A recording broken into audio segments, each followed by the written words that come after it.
Hello students, welcome back to the next lecture of network analysis and synthesis.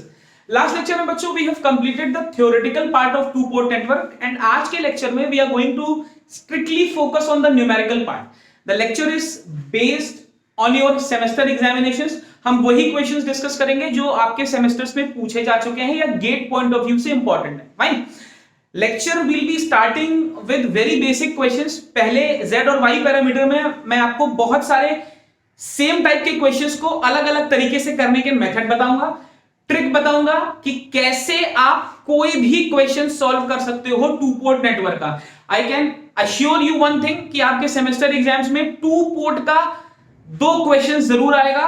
It will have a minimum weightage of 10 to 12 marks and by the end of the lecture I am 100% confident and assure you कि आप 10 marks को जरूर gain कर लोगे अपने semester exams में. ठीक है, बस आपको कुछ नहीं करना है, ध्यान से देखना है. दूसरी चीज, केवीएल केसीएल का बेसिक आइडिया आपको होना चाहिए. और मैंने प्रीवियस लेक्चर में भी बताया था कि इंटर कन्वर्जंस मतलब एक पैरामीटर दूसरे पैरामीटर के फॉर्म में कैसे लिखा जाता है, ये आपको थोड़ा सा आइडिया होना चाहिए. सिलेबस में अलग से तो नहीं मेंशन है, बट क्वेश्चंस में हम बहुत ज्यादा इसको इस्तेमाल करने वाले हैं. फाइन है, तो चलो सबसे पहले स्टार्ट करते हैं बेसिक जेड और वाई पैरामीटर के क्वेश्चन से. अगर मैं आपसे बोलूं, आपको एक सर्किट दिया हुआ है ऐसा, this is your given circuit, और मैं आपसे बोलूं कि find the Z parameter, this is 1 ohm, this is 2 ohm, this is 3 ohm. ठीक है ना, तो फौरन से आपके दिमाग में आता है कि भाई ये सर्किट तो वैसा ही है जैसा सर ने जेड पैरामीटर का बेसिक मैट्रिक्स बताया था. सर ने बेसिक मैट्रिक्स क्या बताया था? Z is Z11, Z12, Z21 and Z22. तो Z11 हम कैसे निकालते थे? पहले मेश के टोटल इंपेडेंस, तो 1 + 2 = 3. Z12 मतलब पहले और दूसरे में कॉमन कितना है? 2. ऐसे ही 2 और ऐसे ही 5. तो एक रफ आइडिया तो आपको है कि आंसर ये आना चाहिए. हमें सिर्फ अश्योर होना है कि ये आंसर कैसे आना चाहिए. ठीक है ना, तो चलो देखते हैं. अगर मैं बेसिक केवीएल केसीएल की बात करूं तो पहली चीज तो टू पोर्ट नेटवर्क ऐसे लिखता है V1 I1, this is V2 I2. अब बच्चों Z पैरामीटर कैसे निकाला जाता है? Z11 is V1 upon I1 when I2 is equal to 0. ठीक है ना.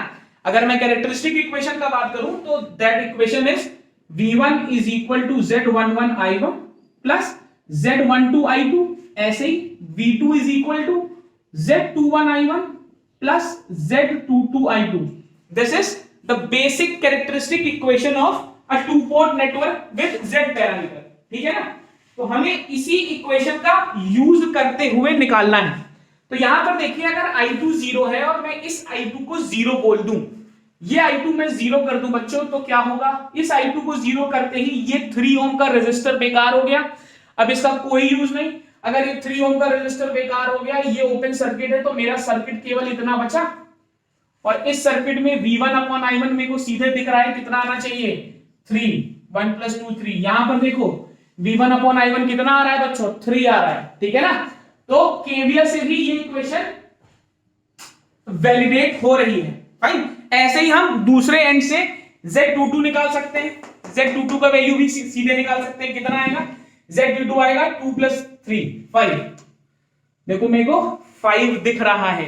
ठीक है ना, तो देखो चाहे ऐसे लिखो, अब ऑब्जेक्टिव आता है तो ऐसे करते हैं, बट सेमेस्टर में तो आपने सॉल्व करके दिखाना है, तो आपको ऐसे सॉल्व करके दिखाना पड़ेगा. ठीक है ना.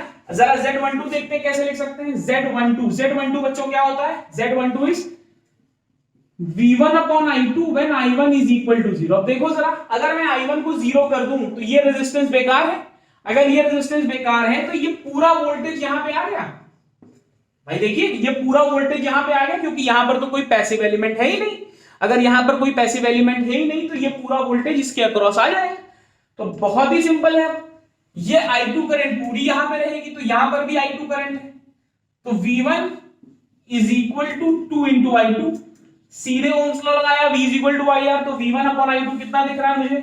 V1 upon I2 बच्चों मुझे 2 ओम्स दिख रहा है. देखिए यहां पे भी 2 ओम्स आ रहा है.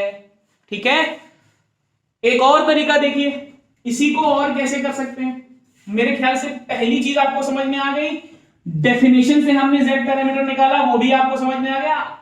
ऐसा तो नहीं, ऐसे तो नहीं लिखना है सेमेस्टर में, ऐसे तो नहीं लिखा जाएगा क्योंकि 4 नंबर का क्वेश्चन आएगा। तो एक तरीका तो मैंने आपको ये बता दिया, दूसरा तरीका देख लीजिए, कुछ ना बदलूं मैं नहीं जानता कि I1 0 होता है कि I2 0 होता है, मैं ओपन सर्किट शब्द का इस्तेमाल नहीं करना चाहता, मुझे सिर्फ केवीएल आता है, कोई बात नहीं, केवीएल से भी काम चल जाएगा।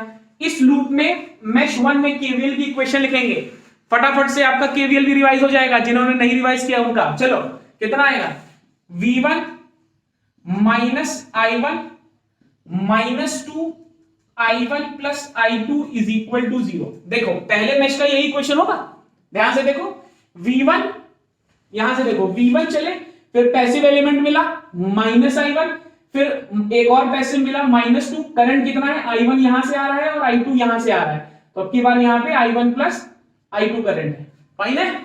चलो इस इक्वेशन को सॉल्व कर लेते हैं, कितना आएगा, V1 minus I1 minus 2I1 minus 2I2 is equal to 0, ठीक है ना। तो कितना आएगा, V1 is equal to 3I1 plus 2I2। अब भाई मुझे Z पैरामीटर की कैरेक्टरिस्टिक इक्वेशन तो याद ही है, कंपेयर कर लो, इन दोनों इक्वेशंस को कंपेयर कर लो, देखो क्या आ रहा है, Z11 कितना आ रहा है 3, Z11 मेरा कितना आ रहा है 3, Z12 मेरा कितना आ रहा है 2, Z12 मेरा कितना आ रहा है 2। तो देखो 3 मेथड है आपके पास, सबसे पहले तो मैट्रिक्स बना के चेक कर लो आंसर क्या आने वाला है। दूसरी बात, जैसे हमने डेफिनेशन में डिफाइन किया हुआ है, जो कंडीशंस मैंने डेफिनेशन में लगाई हुई हैं, ओपन सर्किट, देखो सबसे अच्छा मेथड 2 ही है, लेकिन ये तब है जब आपको थ्योरेटिकल पार्ट पूरा आता है और कुछ नहीं याद आ रहा है, लेकिन आपका केवीएल बहुत मजबूत है, तो 2 पोर्ट हलवा है, हर क्वेश्चन में केवीएल केसीएल लगा के आप आंसर निकाल सकते हो। मतलब मैंने पहले लेक्चर में बोला था केवीएल केसीएल की इंपॉर्टेंस क्या है। अब आपको कुछ नहीं याद है, आपको ये नहीं याद है, लेकिन ये इक्वेशन मालूम है, तो आपने केवीएल लगाया और सीधे आंसर ले लिया। अब इसी क्वेश्चन में आपसे कह दे, अब आप समझ गए हो ना, दूसरे एंड से लगाऊंगा तो मुझे Z21 और Z22 मिल जाएगा, वो मैं नहीं कर रहा।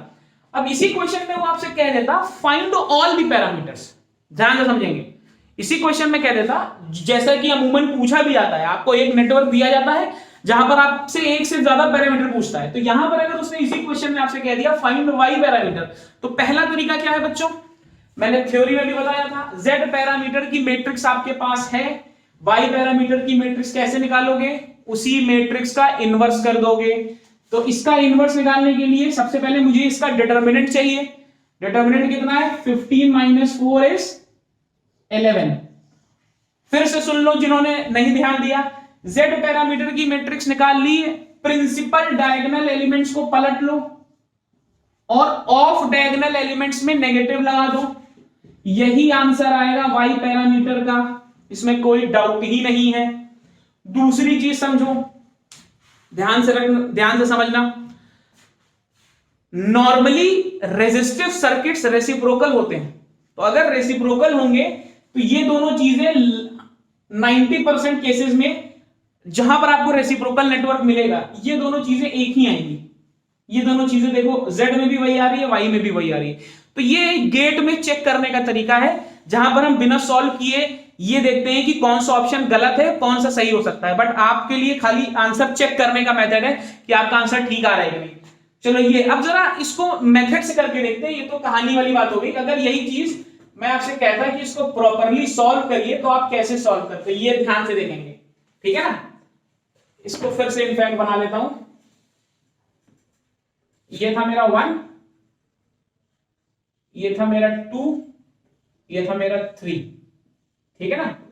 This was V1, this was V2, this is I2, this is I1, this is 1 ohm, 2 ohm and 3 ohm। अब मुझे इसका Y पैरामीटर निकालना है। अब यही इंटर कन्वर्जन की इंपॉर्टेंस आप देख चुके हैं, अगर मुझे Z मालूम है तो मैं सीधे ये मैट्रिक्स लिख सकता हूं। देखो एक चीज ध्यान रखना, ये बहुत इंपॉर्टेंट टूल है आपको मार्क्स गेन करने का।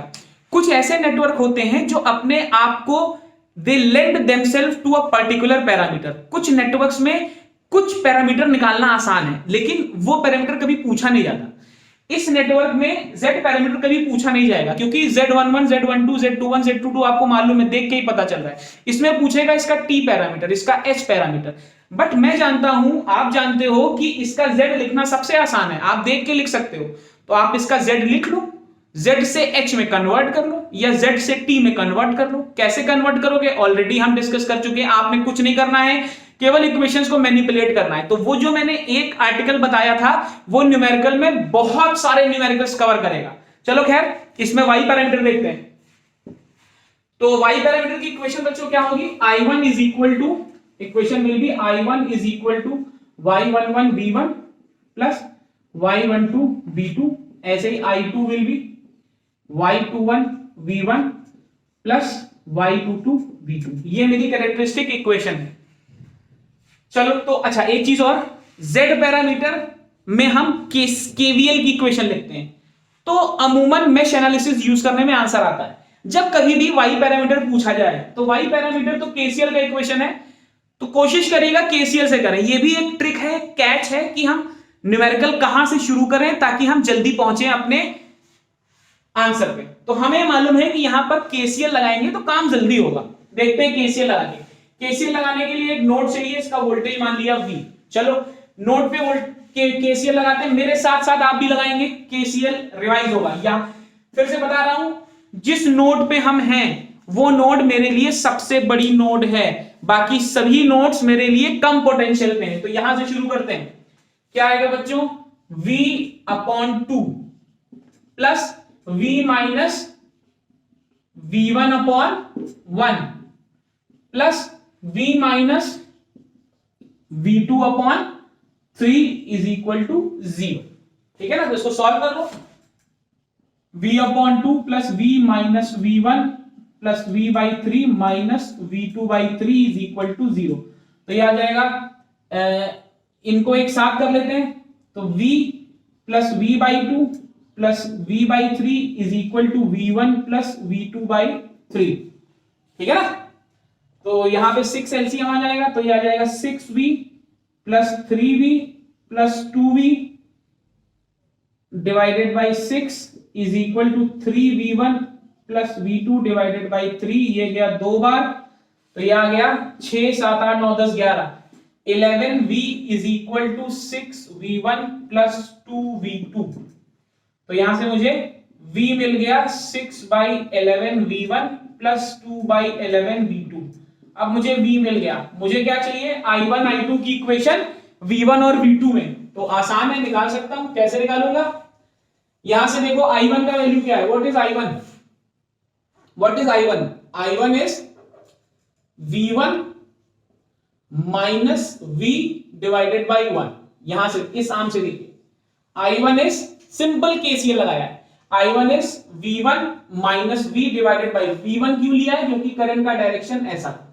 I1 का वैल्यू आ गया V1 माइनस V निकाल चुका हूं, कितना है 6/11V1 माइनस 2/11V2। ठीक है ना, इसमें कोई डाउट नहीं होना चाहिए। तो यहां से मुझे क्या दिख रहा है, I1 कितना आएगा, 11 minus 6 is 5/11V1 minus 2/11V2।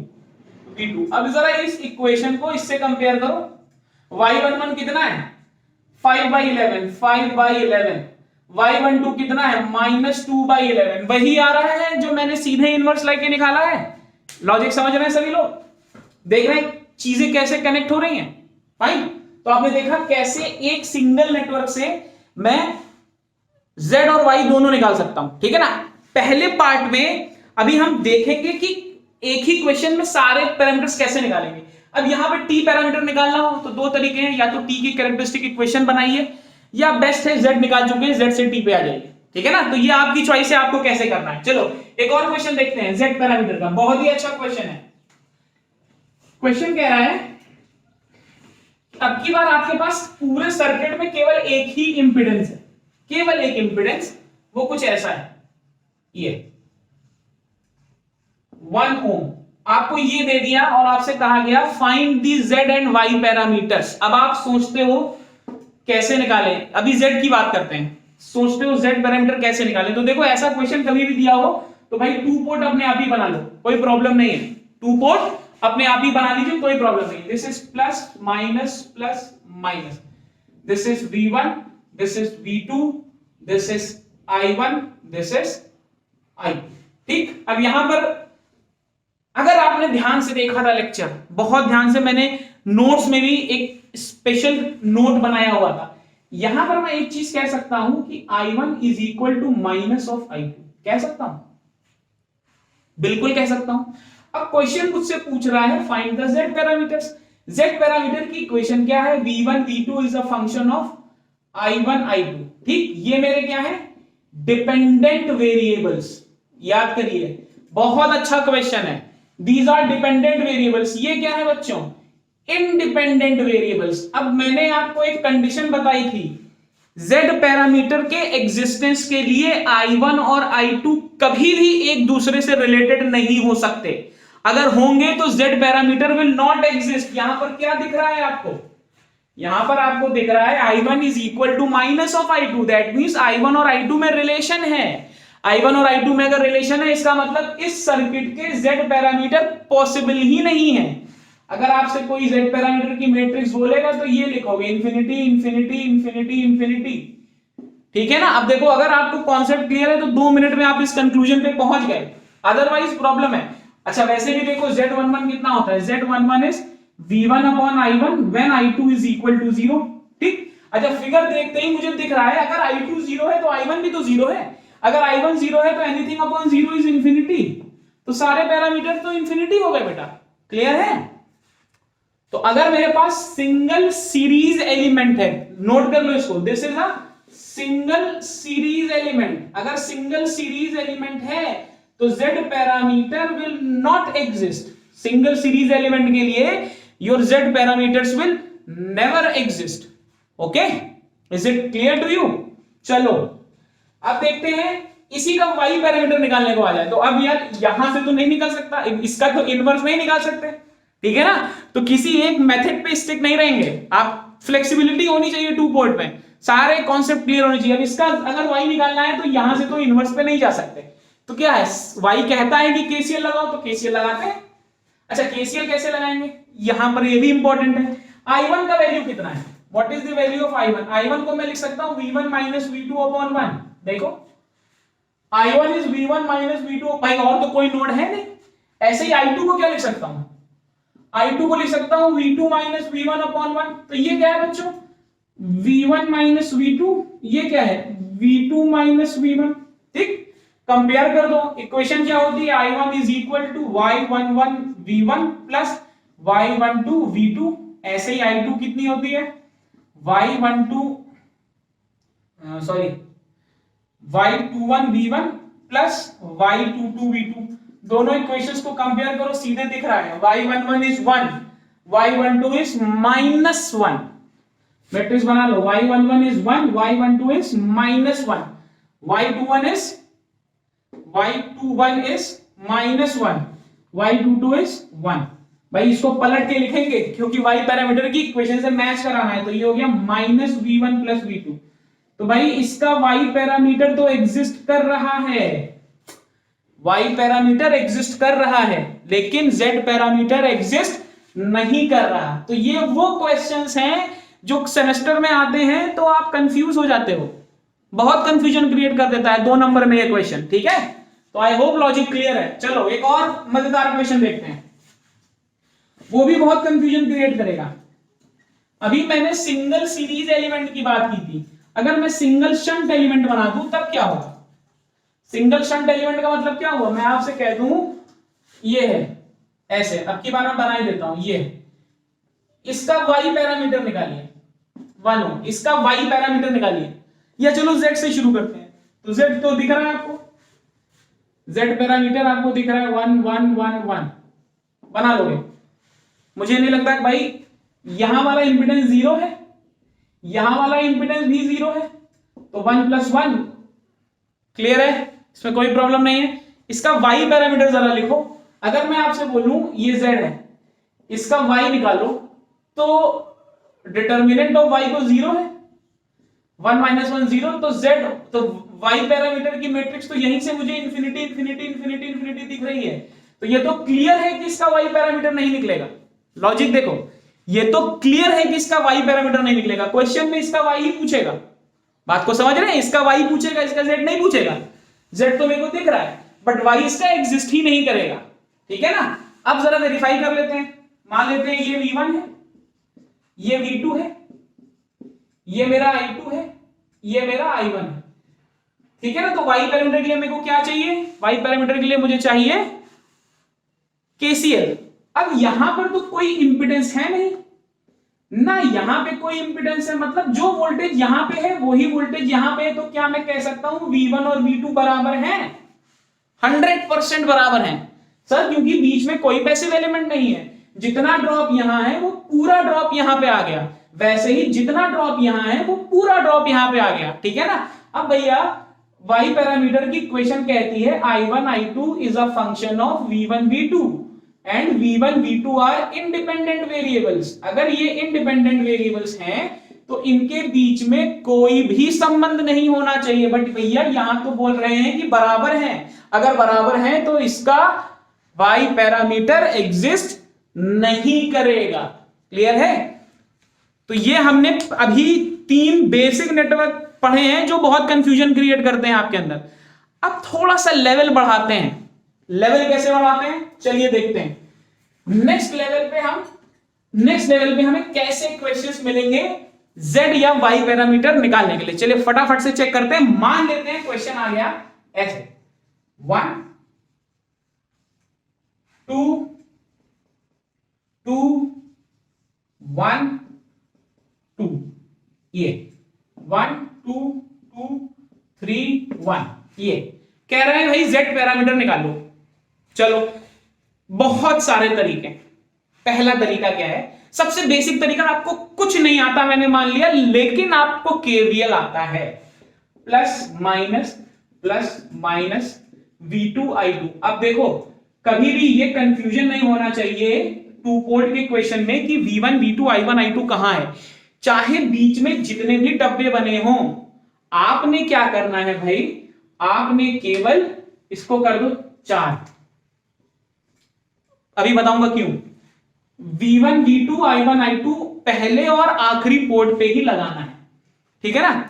अब इसको सॉल्व करने का जो सबसे पहला तरीका है वो क्या है, यहां करंट मान लो I3, ठीक है ना, यहां करंट मान लो I3।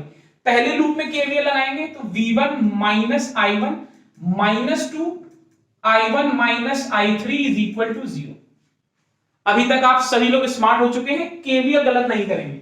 I1 इधर से आ रहा है, I3 इधर से आ रहा है, तो I1 माइनस I3, ये इक्वेशन निकली।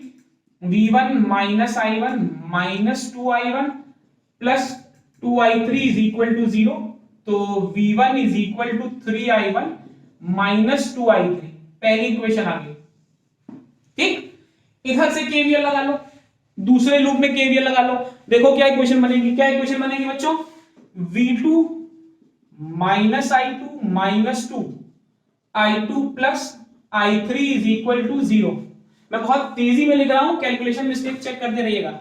आपको लॉजिक क्लियर होना चाहिए, आपने सेमेस्टर देना है।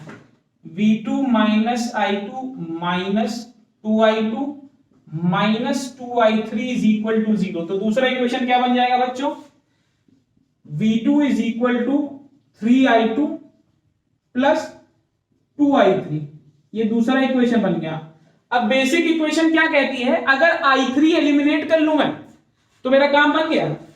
I3 एलिमिनेट कर लूं तो V1 I1 और I2 के फॉर्म में आ गया। I3 एलिमिनेट कर सकता हूं, क्यों नहीं कर सकता, यहां केवीएल लगा लो, इस लूप में केवीएल लगा लो। Minus 4I3 minus 2 I3 minus I2 minus 2 I3 minus I1 is equal to 0। Check करो, माइनस 4I3 पैसिव एलिमेंट है, ड्रॉप होगा। माइनस 2 इसको मुझे प्रेफरेंस देनी है, तो I3 प्लस I2 कर लो यहां पे, क्योंकि करंट का डायरेक्शन है I3 प्लस I2। फिर यहां पे आया तो I3 को प्रेफरेंस दूंगा, I3 माइनस I1। इस इक्वेशन से मैं I3 in terms of I1 and I2 निकाल सकता हूं, बिल्कुल निकाल सकता हूं। और जैसे ही मैंने I3 in terms of I1 I2 निकाला, मैंने फटाक से इक्वेशन 1 2 में रख दिया।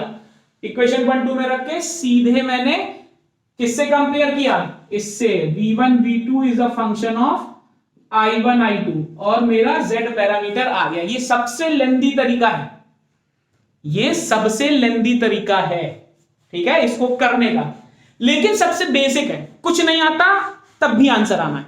अब कुछ स्मार्ट तरीके देखते हैं, इसको मैं रब कर रहा हूं, आई होप आपने नोट कर लिया होगा। अब कितनी बार मैंने क्लास में बोला है, नेटवर्क का पहला लेक्चर सबसे इंपॉर्टेंट है, प्लेलिस्ट पे जो पहला है बेसिक कॉन्सेप्ट्स 1, वही मैं इस्तेमाल करने वाला हूं और 2 मिनट में ये आंसर आपके सामने होगा। चलो, ये आपको क्या एक पाई नेटवर्क दिख रहा है? क्या आपको ये पाई नेटवर्क दिख रहा है? बिल्कुल दिख रहा होगा भाई, अब तो 1 महीने बाद सेमेस्टर ही है, अब तो दिख ही गया होगा। ये अगर पाई नेटवर्क है, क्या इसको मैं इसमें स्टार में कन्वर्ट कर सकता हूं? बिल्कुल कर सकता हूं, बिल्कुल कर सकता हूं। अलग से बना रहा हूं, ये है 4, ये है 2, ये है 2। इसको स्टार में कन्वर्ट करूंगा तो कैसा आएगा? ऐसा, ऐसा और ऐसा, यही आएगा। This is 2, this is 4, this is 2। ठीक, ये वैल्यू कितनी आएगी? इसको मैं z क्या बोलूं? इसको मैं R1 बोल देता हूं। R1 कितना आएगा बच्चों? पाई 2 स्टार कन्वर्जन, 4 2 जा 8, 8 डिवाइडेड बाई 4 5 6 7 8, 1 आ जाएगा। ये कितना आ जाएगा? ये है 8 डिवाइडेड बाई 8, R2 भी आपका आ जाएगा 1। ऐसे ही इसको भी कन्वर्ट कर लो, कितना आएगा? 4 डिवाइडेड बाई 8, 1/2।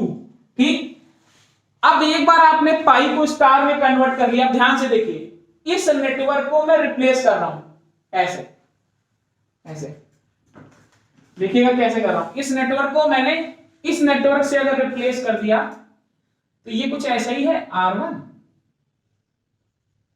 इसको मैं R1 बोल दूं, इसको मैं R2 बोल दूं, इसको मैं R3 बोल दूं। ये R1 है, ये R3 है और ये R2।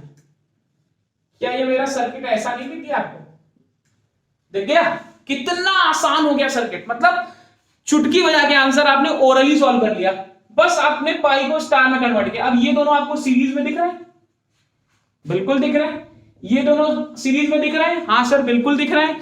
अब सब कुछ करने के बाद बचा क्या आपके पास? भैया ये तो Z1 है, ये Z2 है और ये Z3 है। अब इसका तो आपको Z पैरामीटर मालूम ही है, Z11, Z12, Z21, Z22। तो आपने 2 मिनट में 4 नंबर का सेमेस्टर का क्वेश्चन था, 10 नंबर का, 5 नंबर का, 10 नंबर का, आपको 2 ही मिनट में मालूम था कि आंसर क्या आएगा। समझ रहे हो लॉजिक? अगर कॉन्सेप्ट क्लियर है तो क्वेश्चन कितना अच्छा हो गया, है कि नहीं? चलो एक और तरीका देखते हैं, इसी क्वेश्चन का एक और तरीका देखते हैं। यहां पर क्या था बच्चों, मुझे याद नहीं है सर्किट कैसा था, 2 4 2 ऐसा था। चलो जरा देखते हैं और क्या कर सकते हैं इसमें, और इसमें क्या कर सकते हैं। ये है आपका 4, ये है आपका 2, ये है आपका circuit. This is 4, this is 2, this is 2। ठीक है ना? और देखो यहां पे क्या हो सकता है, क्या मैं इसे 2 नेटवर्क को कैस्केड करके लिख सकता हूं? जरा ध्यान से देखिएगा, इस 4 को मैं 2 और 2 सीरीज में बना दूं। थोड़ा हाई लेवल है बट है बहुत आसान। इसको मैं सीरीज में बना दूं 2 और 2, तो ये सर्किट कैसा हो गया? ध्यान से देखिएगा, मैं आपके लिए बना रहा हूं 1 2 2 2 2 1। तो ये तरीका हर क्वेश्चन में नहीं लगेगा, जब सिमेट्रिकल नेटवर्क होगा तभी लगेगा। शुरू में मैंने आपसे क्या बोला था, मैंने उसको 4 किया था, इसीलिए किया था। अब अगर इसको यहां से तोड़ दूं, ये इसको भी, अच्छा यहां पर भी 2 हो तो बहुत अच्छा, ना भी अगर यहां पर 2 हो तो चीजें और भी आसान है। मतलब आपका लॉजिक ये है कि आपको सर्किट को ऐसे तोड़ना है, ये यहां पर एप्लीकेबल नहीं है बट कुछ सिमेट्रिकल क्वेश्चंस में एप्लीकेबल होगा। इस नेटवर्क को आप ऐसे तोड़ सकते हो, वैसे हम टी पैरामीटर में डिस्कस करते हैं, बट जेड पैरामीटर में ऐसा केस बन गया तो मैंने आपको बता दिया। इस नेटवर्क को अगर आप ऐसे तोड़ दो कि ये एक अलग टी नेटवर्क हो जाए T1, ये यहां पे 1 है, ये एक अलग नेटवर्क हो जाए T2, तो इसका जेड पैरामीटर निकाल सकते हो Z1 ZA, इसका जेड पैरामीटर निकाल सकते हो ZB।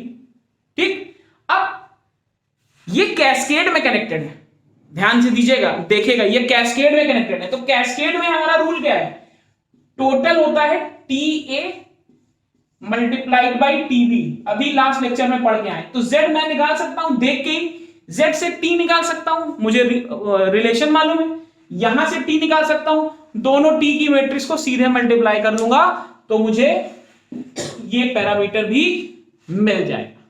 क्लियर है? तो ये कुछ बेसिक टाइप के थे। अच्छा, यहां पर मैंने आपको Z, Y, T, H की बात की, कोई भी पैरामीटर पूछ सकता है, तो आपको लॉजिक क्लियर होना चाहिए कि हम किसी भी पैरामीटर को इस फॉर्म में कैसे लिख सकते हैं। ठीक है ना? चलो अब हम जो क्वेश्चंस करेंगे उनमें कुछ डिपेंडेंट सोर्सेस होंगे और कुछ ट्रिकी क्वेश्चंस होंगे। क्वेश्चंस स्ट्रिक्टली आपके सेमेस्टर पॉइंट ऑफ व्यू से ही होंगे। चलिए देखते हैं नेक्स्ट सेट ऑफ क्वेश्चंस। चलिए बच्चों, अब हम लोग एक नया टाइप का क्वेश्चन करेंगे। इस क्वेश्चन में ध्यान से देखेंगे तो आपको एक पाई नेटवर्क पर एडमिटेंस की वैल्यूज दी हुई है। ठीक है ना? आपको YA, YB और YC दिया हुआ है। अभी तक हमने सभी क्वेश्चंस इंपिडेंस से किए हैं। ठीक है ना? मुझे एडमिटेंस दिया हुआ है पाई नेटवर्क का और मुझसे कह रहे हैं इसका Y पैरामीटर निकालो। देखो, अगर Y निकाल लिया तो सभी निकल जाएंगे। ठीक है ना? तो सबसे कठिन होता है पहला पैरामीटर निकालना, Z या Y। वो आ गया तो सभी आ जाएंगे। ठीक है? अच्छा, सिंस मुझे Y पैरामीटर दे रहा है तो इसका मतलब मुझे क्या यूज करना है? KCL। तो यहां पर वोल्टेज है V1, यहां पर वोल्टेज है V2, तो मैं KCL लगाता हूं। यहां पर क्या वैल्यू आएगी बच्चों? V1 divided by 1 upon YA, क्योंकि मैं V अपॉन R या V अपॉन Z चलता हूं, बट यहां पर क्या दिया है? एडमिटेंस। तो ZA का वैल्यू होना चाहिए 1 अपॉन YA। ठीक है ना? इसमें कोई डाउट नहीं होना चाहिए। Plus V1 minus V2 divided by 1 upon YB। ठीक है ना? This should be equal to I1। ठीक है? ठीक है, मतलब ये आपका आउटगोइंग है, ये आपका आउटगोइंग है, ये आपका इनकमिंग था, या इसको minus I1 is equal to 0 कर सकते हैं, या मैंने डायरेक्टली लिख दिया है, अब तक आप समझ गए होंगे, इज इक्वल टू I1। तो इसको मैं कैसे लिख सकता हूं? इसको ध्यान से देखेंगे। YA V1 plus YB V1 minus YB V2 is equal to I1। तो क्या लिख सकता हूं? I1 is equal to YA plus YB into V1 minus YB into V2। इस इक्वेशन को ध्यान से मार्क कर लेते हैं ब्लॉक में। अभी इस रिजल्ट को यूज करेंगे। अब की बार मैंने इसको x मान लिया था, इसको y मान लिया था, तो अभी मैंने x पे KCL लगाया था। अब जरा मैं y पर KCL लगा के देखता हूं क्या आएगा बच्चों। V2 divided by 1 upon YC plus V2 minus V1 divided by 1 upon YB is equal to I2। तो यहां से मुझे क्या मिल जाएगा? I2 will be equal to YC into V2 plus YB into V2 minus YB into V1। तो अगर मैं इसको स्मार्टली लिखूं तो this will be minus YB V1 plus YB plus YC into V2। अब मैंने जो ब्लॉक्स में बंद की हैं ये दोनों इक्वेशन जनरल इक्वेशन से मैच कर रही हैं Y पैरामीटर के। तो यहां से मैं डायरेक्टली लिख सकता हूं Y11 is YA plus YB, Y22 is YB plus YC, Y12 is minus YB and Y21 is minus YB। तो यहां से एक बहुत इंपॉर्टेंट कंक्लूजन आ रहा है, ये रिजल्ट में बहुत रेडिली यूज करूंगा बाकी क्वेश्चंस में। रिजल्ट क्या कह रहा है? मैं इस नोड पे खड़ा हो जाऊं, अगर मुझे Y पैरामीटर निकालना है पाई नेटवर्क पे, इसका एडमिटेंस ऐड कर लिया, देखिए मुझे Y11 मिल गया। ऐसे ही जब मैं सेकेंड नोड पे हूं तो उस नोड से जुड़ने वाली सभी ब्रांचेस का एडमिटेंस मैंने ऐड कर लिया, तो मुझे YB प्लस YC मिल गया, और दोनों के बीच का जो एडमिटेंस है वो नेगेटिव साइन के साथ आ गया। ठीक है ना? अब देखो Z और Y पैरामीटर की मैट्रिक्स हम सीधे लिख सकते हैं। अगर मेरे पास पाई नेटवर्क है तो I can directly right the matrix of Z and Y parameter. This will give me a very very important result. ठीक है, चलो अब एक और क्वेश्चन करते हैं। इस क्वेश्चन में हम कुछ डिपेंडेंट सोर्स के साथ शुरुआत करते हैं। This will be our first encounter with the dependent sources in case of a two port network. तो चलिए पहले क्वेश्चन लिख लेते हैं। मान लेता हूं दिस इज माई नेटवर्क, ठीक है ना, जिसमें मुझे चीजों को निकालना है। Let me first draw the network. This is 2, this is again some value and this is a dependent source. ये क्वेश्चन 2 बार पूछा जा चुका है। एक बार गेट में पूछा जा चुका है इलेक्ट्रिकल में, एक बार गेट में पूछा जा चुका है ईसी में, और आपके सेमेस्टर में भी आने की पॉसिबिलिटी बहुत ज्यादा है। This is V2, this is V1, this is I1, this is I2, और वैल्यूज हैं बच्चों 1, 2 एंड 2।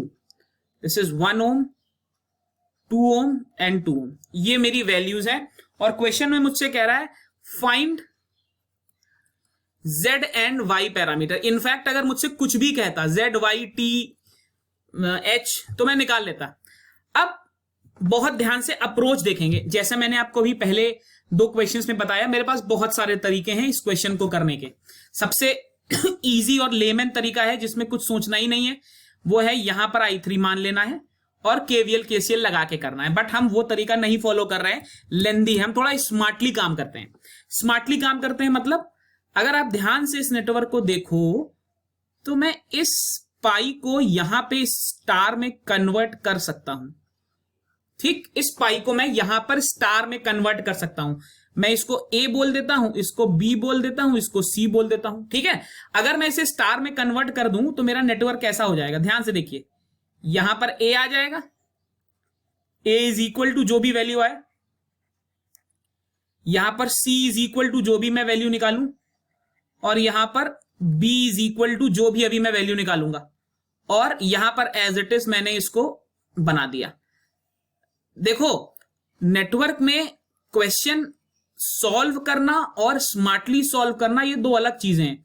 और आप स्मार्टली सॉल्व करना तभी सीख पाओगे जब आप नेटवर्क को, अपने नेटवर्क को, मतलब नेटवर्क सब्जेक्ट को नहीं, जिस क्वेश्चन में आप, जो भी क्वेश्चन आप कर रहे हो उस नेटवर्क को थोड़ा स्मार्टली देखो और बेसिक्स क्लियर कर दो। अब देखो, मुझे बहुत आसान लग रहा है। क्यों आसान लग रहा है अभी समझ में आएगा। जरा एबीसी की वैल्यू निकालें तो अगेन मैं बोलूंगा स्टार डेल्टा कन्वर्जन।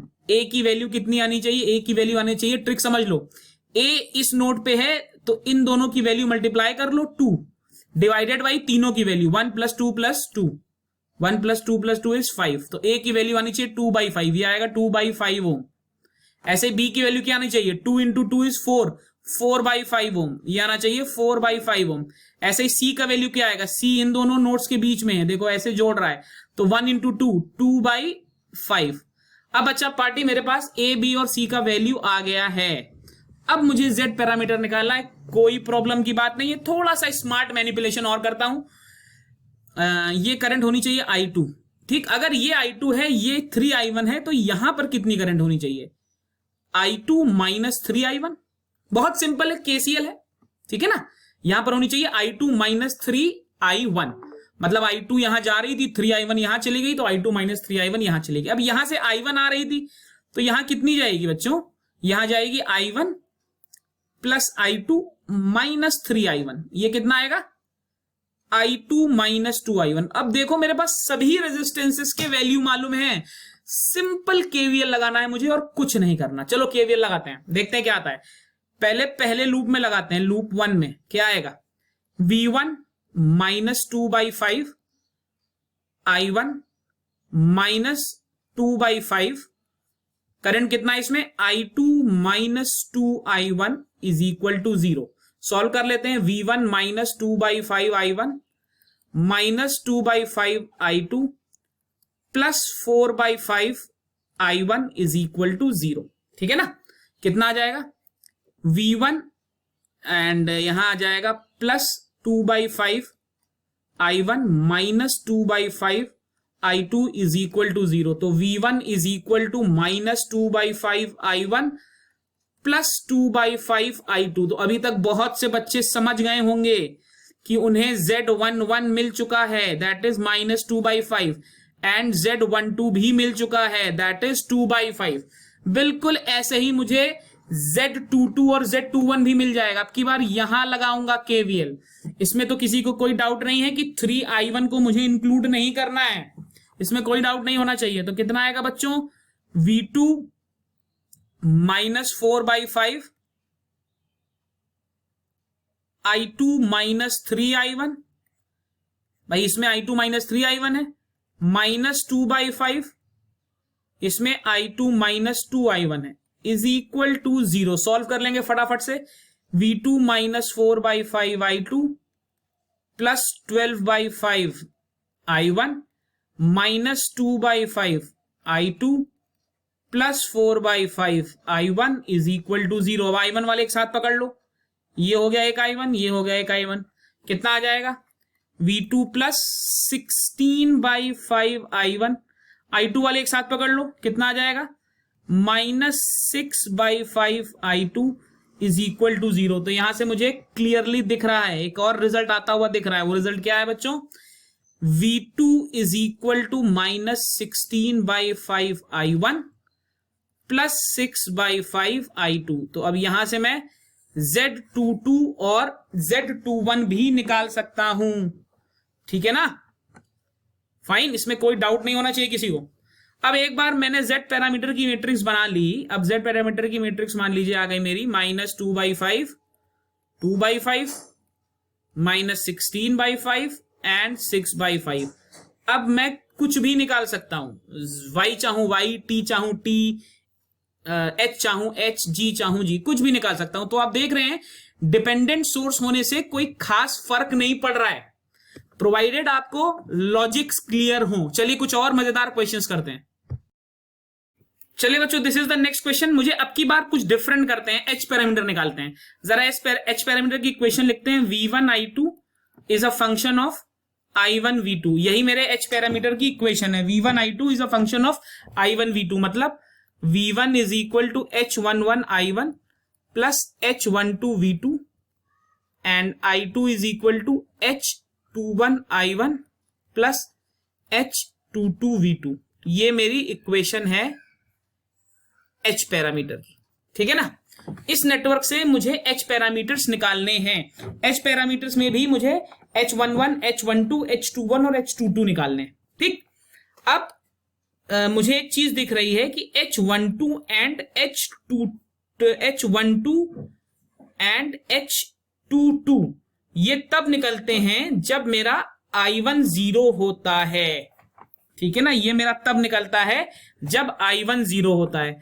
अब मैंने यहां से क्यों शुरू किया? यहां से इसलिए शुरू किया भाई क्योंकि डिपेंडेंट सोर्स I1 पे डिपेंड कर रहा है। अगर I1 0 हो गया तो ये सोर्स ही हट गया।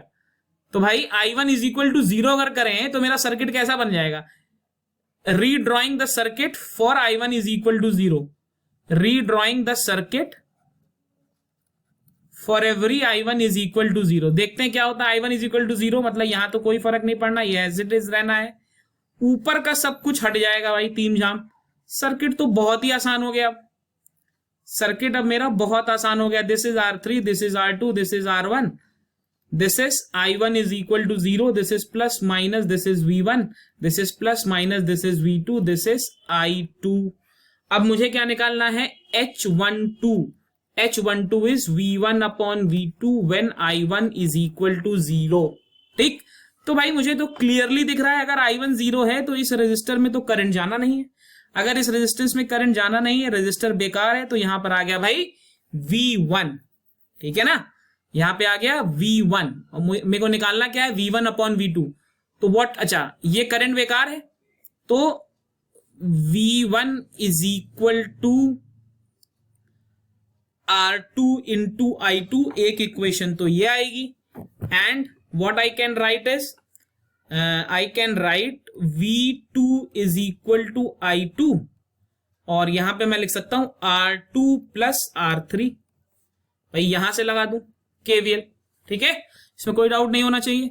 अब मुझे चाहिए V1/V2, तो V1/V2 यानी कि H12 तो मुझे क्लियरली दिख गया। कितना है बच्चों? R2/R2 plus R3। आप देख रहे हैं कितना डिफिकल्ट देखने में लग रहा था क्वेश्चन और कितना आसान बन के आ गया आंसर। नेक्स्ट मुझे क्या चाहिए? H21। H21 कैसे निकालूंगा भाई? सॉरी, H22 निकल सकता है। H22 कैसे निकालूंगा? H22 के लिए चाहिए मुझे I2/V2। तो I2/V2 तो मुझे यहीं से मिल जाएगा। This will B 1/R2 plus R3।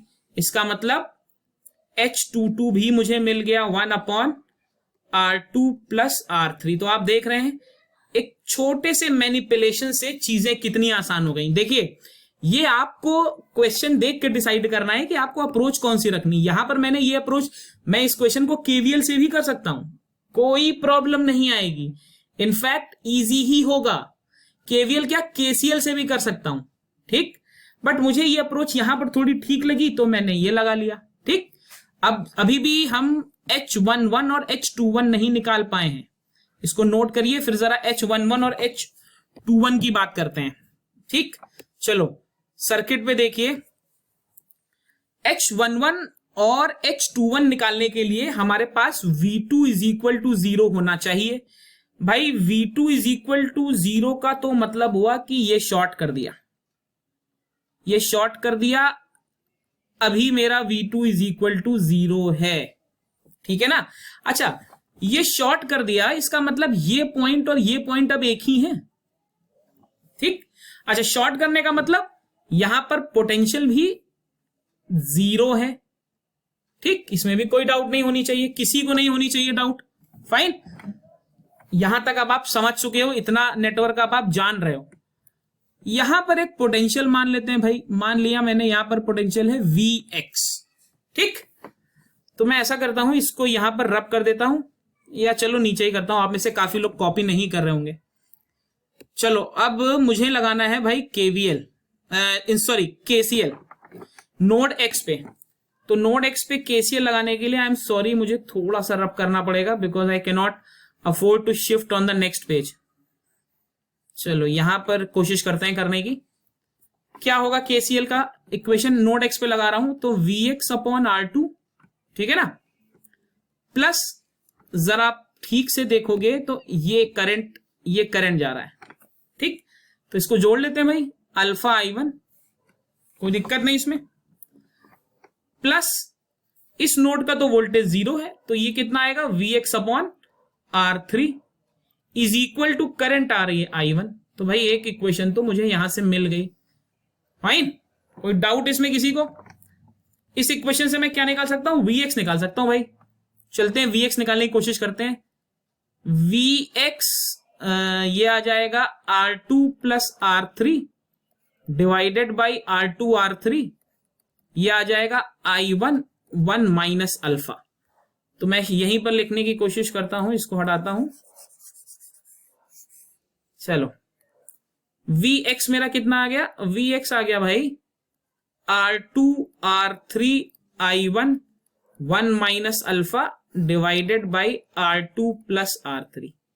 ये मुझे Vx मिल गया। अब Vx से मेरे बहुत सारे काम हो जाएंगे, Vx से मेरे बहुत सारे काम हो जाएंगे। देखिए क्या क्या काम होगा। सबसे पहले यहां लगा लू KVL, तो क्या आ जाएगा, V1 माइनस I1 R1, या इसको ऐसे कर लो, V1 is equal to I1 R1 plus Vx। भाई इसका तो वोल्टेज Vx ही है, इस पूरे पे वोल्टेज Vx है, तो प्लस Vx कर लो। अब Vx का वैल्यू रख दो यहां पे, V1 is equal to I1 R1 plus I1 R2 R3 1 minus alpha divided by R2 plus R3।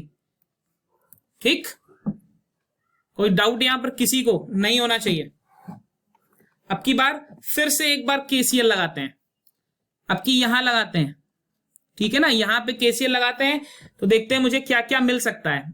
यहां पर अगर मैं KCL लगाऊं तो एक चीज देखो, पहली चीज तो ये देखो कि नोड M, आपकी जो नोड है ये वाली, इसको मैं बोल देता हूं नोड N। इस नोड N पे वोल्टेज कितना है, मैं नोड N पर कितना वोल्टेज मानूं, ये भाई टेक्निकली अगर आप देखो तो कैसे वोल्टेज निकालोगे। यहां से एक करंट तो जा रही है, इनफैक्ट इसको मैं थोड़ा सा और आपके समझने के लिए ठीक से बनाता हूं, केवल इतना पोर्शन ऐसे मान लो ये था, यहां से थोड़ा बेटर अंडरस्टैंडिंग होगी। क्यों होगी ये भी आपको समझ में आता है। यहां पे करंट जा रही है I2, और मैं यहां पे, या आप कह सकते हो ये दोनों नोड एक ही हैं, मैं यहां पर लगा रहा हूं KCL। ठीक है ना, क्या क्या आना चाहिए भाई, बाहर जाने वाली करंट कौन कौन सी हैं, सबसे पहले देखेंगे बाहर जाने वाली करंट्स कौन कौन सी हैं। ठीक है ना भाई, इस नोड पे इधर कितनी, बहुत इंपॉर्टेंट पॉइंट है ये, इस नोड पर इधर कितनी करंट आ रही होगी, इधर करंट आ रही होगी Vx अपॉन R3। ये पॉइंट जिसने कैच कर लिया उसका क्वेश्चन बन गया। इस तरफ करंट आ रही होगी Vx अपॉन R3। तो ये तीन करंट मुझे यहां दिख रही हैं, दो आ रही हैं अंदर I2 और अल्फा I1, I2 अंदर आ रही है और अल्फा I1 अंदर आ रही है, ठीक है ना, ध्यान से देखेंगे, और Vx अपॉन R3 भी अंदर आ रही है। इन तीनों को इक्वेट करके मैंने 0 पुट कर दिया। कोई डाउट यहां पे? ध्यान से देखिए, अब यहां से देखिए मुझे मिलेगा क्या, इसका फायदा क्या हुआ। इसका बहुत फायदा हमें होने वाला है। यहां से I2 की वैल्यू जरा निकालने की कोशिश करते हैं। I2 की वैल्यू कितनी आएगी? I2 will be minus alpha I1 minus Vx upon R3। अब यहां पे Vx का वैल्यू पुट करो। I2 is equal to minus alpha I1 minus 1 upon R3, और Vx में निकाल चुका हूं, Vx निकाल चुका हूं R2 R3 I1 1 minus alpha divided by R2 plus R3। तो ये R3 यहां पे कैंसिल हो जाएगा, ओके। और मैं यहां पे I1 बाहर, यहां से और यहां से I1 बाहर ले सकता हूं। तो यहां से अगर मैं I1 में सीधे आंसर लिख रहा हूं, मैं अगर यहां से माइनस I1 बाहर ले लूं तो मेरा वैल्यू आ जाएगा अल्फा R3 प्लस R2। आप इसको सॉल्व करोगे divided by R2 plus R3, ठीक। अब ऐसा मैंने किया क्यों, ये भी आप क्वेश्चन पूछ सकते हो कि भाई आपने वही चीज क्यों की। तो वही चीज मैंने इसलिए की क्योंकि मुझे मालूम है कि मुझे निकालना है H11, ठीक है ना, मुझे निकालना है H11 जिसकी वैल्यू होती है, क्या होती है भाई, अभी हमने V1 I2 is a function of I1 V2, ठीक है ना। तो V1 अपॉन I1 मुझे निकालना है कैसे भी करके, फाइन। तो इसलिए मुझे इन वैल्यूज पे ऑपरेट करना ही पड़ेगा, ठीक है।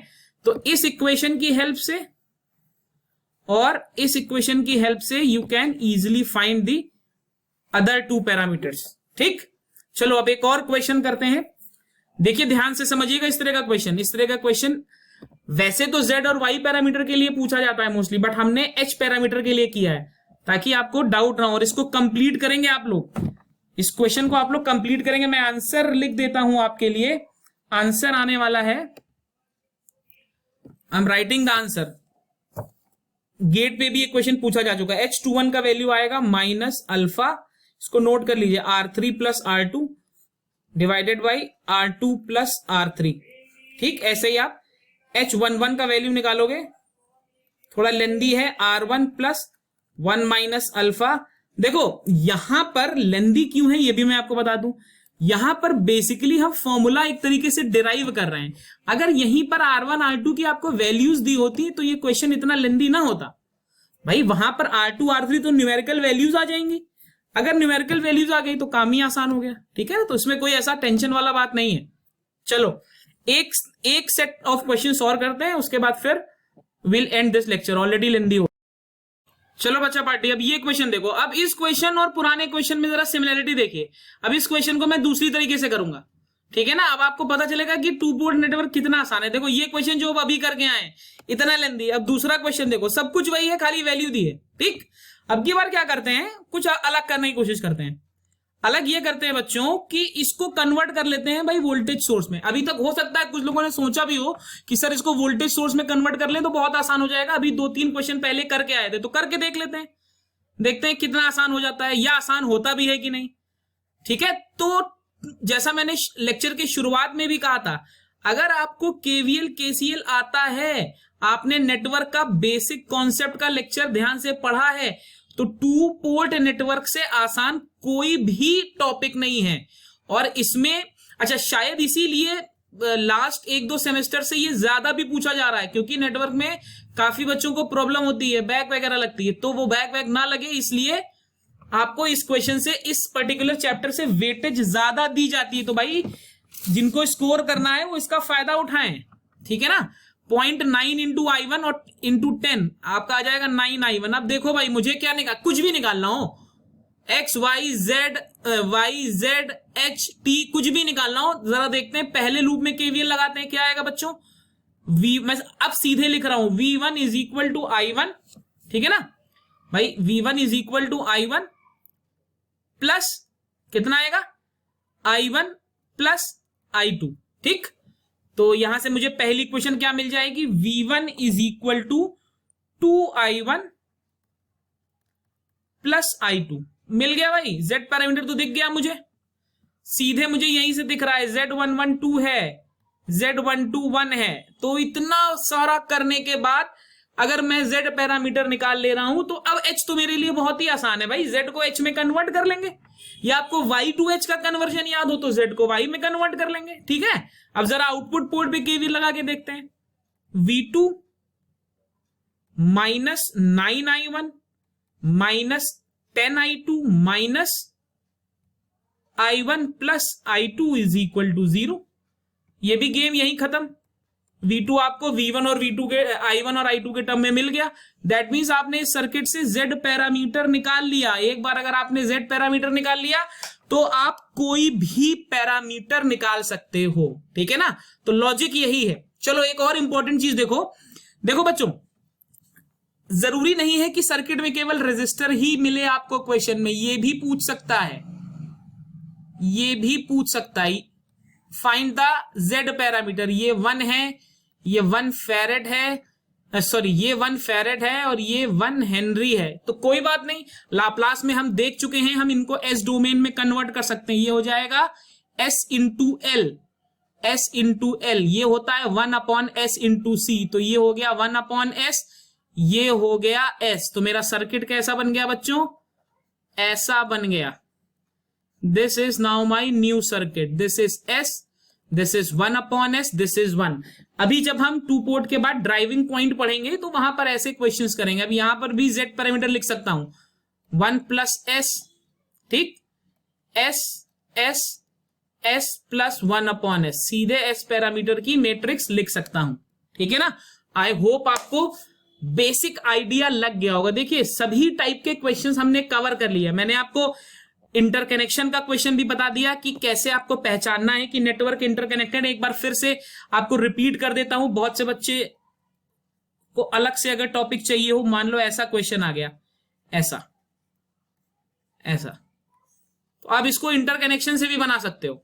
कैसे, ये अलग नेटवर्क है, ये अलग नेटवर्क है, दोनों के सेपरेट टी पैरामीटर निकाल लो, टी पैरामीटर की मैट्रिक्स मल्टीप्लाई करो। देखो जब कभी भी आपको एबीसीडी पैरामीटर देने पूछा जाए तो एक बार देख लेना कहीं ऐसा तो नहीं कि 2 नेटवर्क कैस्केड में है।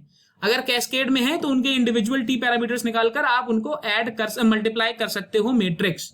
ठीक है ना, चलो बच्चों, आई होप आपको लेक्चर समझ में आया होगा। जैसा आप में से बहुत से लोगों ने कहा था, I have tried to cover maximum type of numericals. बाकी रिवीजन में देखेंगे और भी क्वेश्चंस करेंगे। जब हम 2 पोर्ट के रिवीजन मोड में आएंगे तब हम और भी क्वेश्चंस करेंगे। एज आई ऑलवेज से, अगर आपको लेक्चर समझ में आया है, अच्छा लगा या कोई सजेशन है तो do mention in the comment section. If you have liked the lecture, do like it, share it, subscribe the channel if you haven't subscribed it yet. बहुत ही जल्दी हम सेमेस्टर पॉइंट ऑफ व्यू से revisions भी शुरू करने वाले हैं। तब तक stay healthy, stay safe and most importantly study well, क्योंकि अब एग्जाम शुरू होने वाले हैं। Thank you.